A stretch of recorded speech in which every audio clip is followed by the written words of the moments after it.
Movie के starting scenes में हमें 1969 का वर्जीनिया को दिखाया जाता है, जहां 5 स्टूडेंट्स किसी कारणों की वजह से वर्जीनिया के जंगलों के बीच की रास्ता होकर वाशिंगटन डीसी जा रहा होता है। वो लोग एक ट्रक से लिफ्ट लेके एक गैराज तक पहुंचता है और उस गैराज से एक कार को रेंट पे लेने की सोचता है। उन स्टूडेंट्स में से कोल और बनी गैराज के ओनर से कार रेंट पे लेने की बात करते हैं। बनी ब्लैक होता है और इस वजह से गैराज का ओनर उसे बहुत ही उल्टा सीधा कमेंट पास करता है, जिससे बनी बहुत ही अपसेट हो जाता है। कोल उस आदमी को समझाने की कोशिश करता है कि स्किन कलर ब्लैक हो या फिर व्हाइट, आखिरकार हर कोई इंसान होता है। लेकिन वो गैराज का ओनर बहुत ही ढीठ होता है और वो बुनी की तरफ घूरे जा रहे थे और फिर ये सब देखकर बुनी वहाँ से चले जाते हैं और कोल उस आदमी से कार के बारे में बात करता है। वो गैराज का ओनर उसे कहता है कि बस एक ही गाड़ी खाली था और थोड़ी देर पहले ही वो गाड़ी उसने किसी को रेंट पे दे दी। तभी वहाँ पे एक आदमी आता है।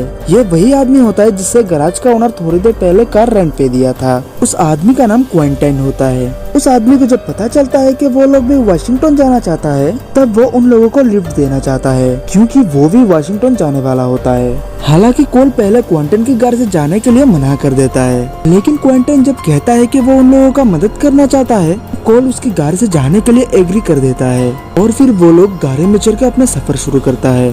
और सफर के दौरान हमें पता चलता है कि बुनी और रायना एंड कोल और जॉर्डन कपल है और ट्रिश सिंगल है। थोड़ी दूर तक जाने के बाद उन लोगों की गाड़ी अचानक से खराब हो जाता है और गाड़ी से धुआं निकलने लगता है। तब बुनी और क्विंटन गाड़ी को ठीक करने की कई कोशिश करता है, लेकिन नाकाम हो जाता है, जिससे हर कोई बहुत परेशान हो जाता है। तभी क्विंटन उन लोगों से कहता है कि यहीं पे पास में ही एक फार्म हाउस है, जहाँ जाके हमें कुछ मिल सकता है जिससे हम गाड़ी को ठीक कर सकते हैं। रायना फार्म हाउस जाने के लिए मना करता है, लेकिन हर कोई फार्म हाउस की तरफ रवाना हो जाता है। फार्म हाउस जाके वो लोग फार्म हाउस के ओनर को बुलाते हैं, लेकिन वहाँ पे कोई भी नहीं होता है। उसके बाद हमें क्विंटन को दिखाया जाता है, जो कि फार्म हाउस के अंदर किसी से कह रहा होता है कि मैंने उन लोगों को यहाँ पे ले आया है, जिससे हमें पता चलता है कि क्विंटन कोई न कोई साजिश की फिराक में है। उसके बाद हमें एक आदमी को दिखाया जाता है जिसका नाम बडी होता है। बडी दिमाग से कमजोर होता है और वो छोटे बच्चों की तरह डॉल से खेल रहा होता है। उसके बाद क्विंटन सबको कहता है कि थोड़ी ही देर में रात होने वाला है और बेहतर होगा कि आज हम यहाँ रुक जाए और कल सुबह होते ही सब यहाँ से रवाना हो जाएंगे। सब लोग इस बात से सहमत हो जाता है क्योंकि उन लोगों के पास दूसरा कोई ऑप्शन नहीं होता है और फिर सब लोग वहाँ अपना अपना अलग अलग रूम ले लेता है और रूम में रेस्ट करने लगता है। और फिर हमें फार्म हाउस की ओनर को दिखाया जाता है, जो कि बडी की माँ होती है। वहाँ हमें पता चलता है कि बडी की ग्रैंडमदर जो उन लोगों के साथ रहती है वो अल्कोहलिक होती है। ग्रैंडमदर खाना खाने के टाइम प्रेयर करने के बाद अपना बोतल निकाल लेता है, लेकिन बडी की मदर उनके हाथ से वो बोतल छीन लेता है और उन्हें पीने नहीं देती। उसके बाद सीन चेंज होता है और हमें एक लड़की दिखाया जाता है जिसकी हालत बहुत खराब होती है और हॉस्पिटल में उसकी ट्रीटमेंट चल रही होती है। और फिर हम देखते हैं कि क्रिश और क्विंटन एक साथ एक रूम में ठहरे हैं। ट्रिश को बहुत ठंड लग रही होती है और फिर क्विंटन उसे स्मोक करने के लिए कहता है। इस दौरान ट्रिश काफी एक्साइटेड हो जाती है और क्विंटन के साथ इंटीमेट होना चाहती है।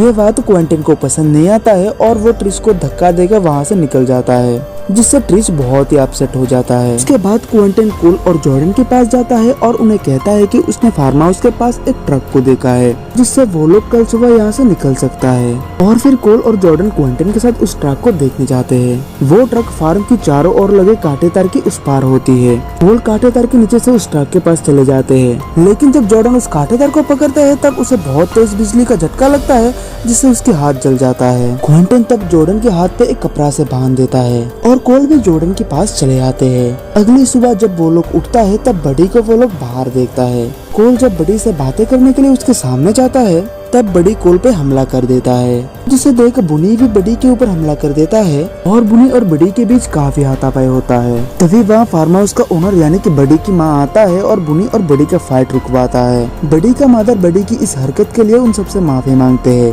और कहती है कि बडी का दिमाग ठीक नहीं है, वो बिल्कुल बच्चे जैसा है। वो औरत उनसे और भी पूछती है कि उन लोगों को यहाँ पर रहने में कोई दिक्कत तो नहीं हो रहा है और फिर वो औरत उन लोगों को ब्रेकफास्ट के लिए इनवाइट करता है, जिससे सब लोग बहुत ही खुश हो जाता है क्योंकि वो लोग बहुत भूखा होता है।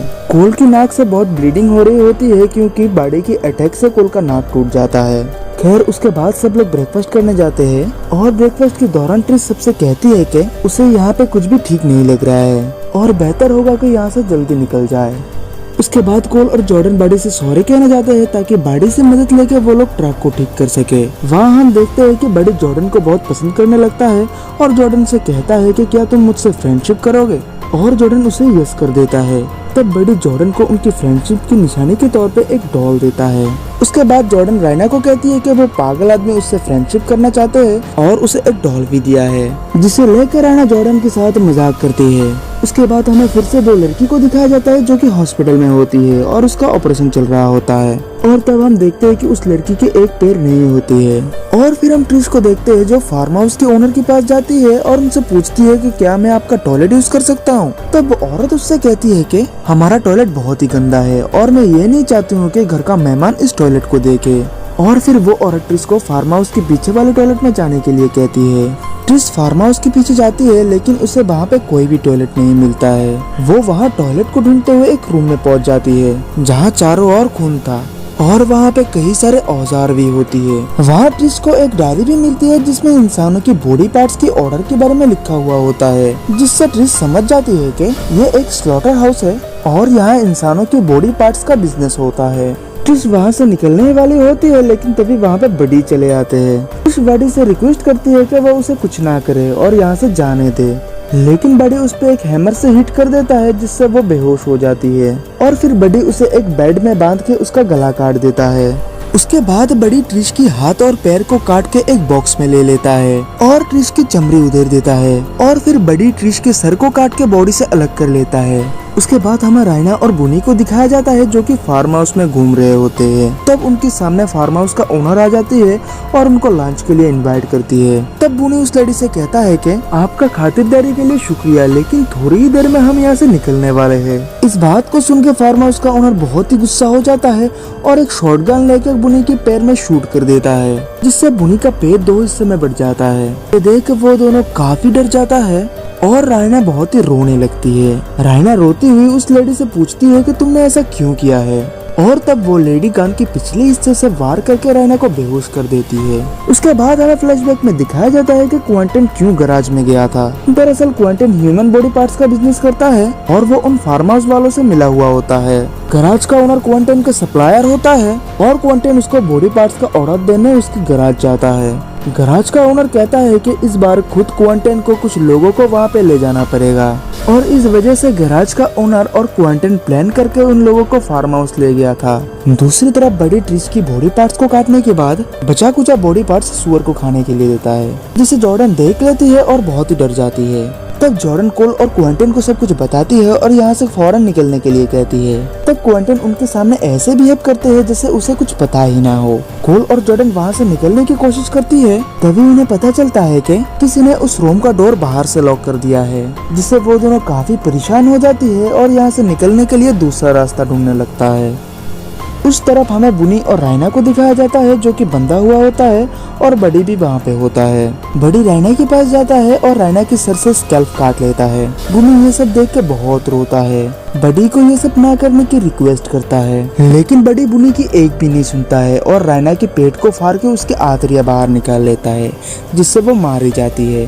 दूसरी तरफ कोल और जॉर्डन उस रूम से बाहर निकलने का दूसरा रास्ता ढूंढ लेता है और जैसे तैसे करके बाहर निकल जाता है। बाहर आने के बाद क्विंटन उन लोगों को ब्लेम करता है कि उन लोगों की वजह से क्विंटन भी यहाँ फंस गया है और वो उन लोगों के साथ अब नहीं रहने वाला है। ये कह के क्विंटन वहाँ से भाग जाता है। तभी कोल और जॉर्डन को बनी की चीखों की आवाज सुनाई देता है और वो लोग स्लॉटर रूम के विंडो से झांक के अंदर देखने जाते हैं। तभी वहाँ पे फार्म हाउस का ओनर वो लेडी और बडी का ग्रैंडमदर आता है और बुनी को कहती है कि तुम्हें खुश होना चाहिए क्योंकि ईश्वर ने तुम्हें इस काम के लिए चुना है। और फिर ग्रैंडमदर अपने छुरी से बुनी को इलेक्ट्रिक शॉक देकर मार देता है। बडी जब रायना की बॉडी को काटने जाते हैं तब वो अपने माँ से कहती है कि कोई खिड़की से अंदर देख रहा है। तब बडी के मदर बाहर चेक करने जाते हैं और जॉर्डन को गले से पकड़ लेती है। कोल जॉर्डन को जैसे तैसे करके छुड़ा लेता है और यहाँ से भागने के लिए कहता है, जिससे बडी की मदर गुस्से से आग का गोला हो जाता है और बडी को बुला के कहता है कि इन लोगों ने तुम्हारी माँ को मारा है। और तब बडी कोल को मारने लगता है और इस दौरान जॉर्डन वहाँ से भाग जाती है। उसके बाद कोल को जमीन में एक नाइफ दिखाई देता है और वो जब उस नाइफ को उठाने जाता है तब ग्रैंडमदर उस नाइफ को व्हील चेयर से दबा देता है और कोल को भी अपनी छुरी से इलेक्ट्रिक शॉक देकर मार देता है। और फिर बडी अपना ट्रक लेकर जॉर्डन को पकड़ने के लिए उसके पीछे पीछे जाता है। जॉर्डन भागते हुए कोल को लेने के लिए फिर से वहाँ आती है और कोल को मरा हुआ देख के बहुत सैड हो जाती है। तभी वो एक गड्ढे में गिर जाती है और एक लकड़ी उसके बॉडी के आर पार हो जाती है। वो जैसे तैसे करके गड्ढे से निकल कर घास के नीचे छुप जाती है। बडी, उसके मदर और उसका ग्रैंड मदर उसे ढूंढने लगती है। ग्रैंड मदर उसे घास के नीचे देख लेती है और अपनी छरी से इलेक्ट्रिक शॉक देने ही वाली होती है, लेकिन तभी जॉर्डन उसकी छरी को पकड़ लेती है और उन दोनों में हाथापाई हो जाती है। हाथापाई के दौरान जॉर्डन ग्रैंड मदर को एक हैमर से वार करके मार डालती है। उसके बाद बडी जॉर्डन को पकड़ लेता है और स्लॉटर रूम में ले आता है। जब बडी जॉर्डन को काटने जाता है तब उसे जॉर्डन की पॉकेट में से वो डॉल मिलता है जो बडी ने उसे फ्रेंडशिप की निशानी के तौर पे दिया था, जिसे देख बडी बहुत ही इमोशनल हो जाता है और वो जॉर्डन को मार नहीं पाता है। और फिर बडी जॉर्डन को उठा के वहाँ से दूर ले आता है ताकि वो यहाँ से बच के भाग सके, लेकिन तभी क्विंटन उसे देख लेता है और वो भाग के आके बडी के ऊपर हमला कर देता है, जिससे वो दोनों एक बाउंड्री नेट में जा गिरता है जिसमें करंट होता है और इलेक्ट्रिक शॉक की वजह से वो दोनों वहाँ पे बेहोश होकर गिर जाता है। उसके बाद सीन चेंज होता है और हमें हॉस्पिटल वाली लड़की को फिर से दिखाया जाता है जहाँ उसकी ऑपरेशन चल रहे होते हैं। उस लड़की का एक पैर कटे हुए थी और नया पैर जोड़ने के लिए वहाँ 2 इंसानी पैर की डिलीवरी होता है। दोस्तों, वो इंसानी पैर किसी और की नहीं बल्कि ट्रिश की होती है, यानी कि यहाँ से उन लोगों को इंसानी बॉडी पार्ट्स का ऑर्डर आया था। अगली सुबह हम गैराज की ओनर को देखते हैं जिसे जॉर्डन रास्ते में पड़ी हुई मिलती है। वो जॉर्डन को उठा के अपने ट्रक में ले लेता है और हमें फ्लैशबैक में दिखाया जाता है कि क्विंटन और कोई नहीं बल्कि बडी का भाई होता है और इन लोगों को यहाँ लाने का प्लान भी उसका ही होता है। और फिर हम देखते हैं कि जिस ट्रक में गैराज का ओनर जॉर्डन को उठा के ले जाता है उसके पीछे क्विंटन भी होता है, यानी कि जॉर्डन भी बच नहीं पाई थी। उसे भी मार के उसकी बॉडी पार्ट्स को सेल कर दिया गया है। यहीं पे इस मूवी का एंड हो जाता है। दोस्तों, हमारे वीडियो आपको कैसी लगी हमें कमेंट करके जरूर बताएं और हमारे चैनल को सब्सक्राइब करके बेल आइकन को प्रेस करना ना भूलें ताकि हमारे आने वाले हर वीडियो की अपडेट आपको मिलता रहे। वीडियो को आखिर तक देखने के लिए शुक्रिया।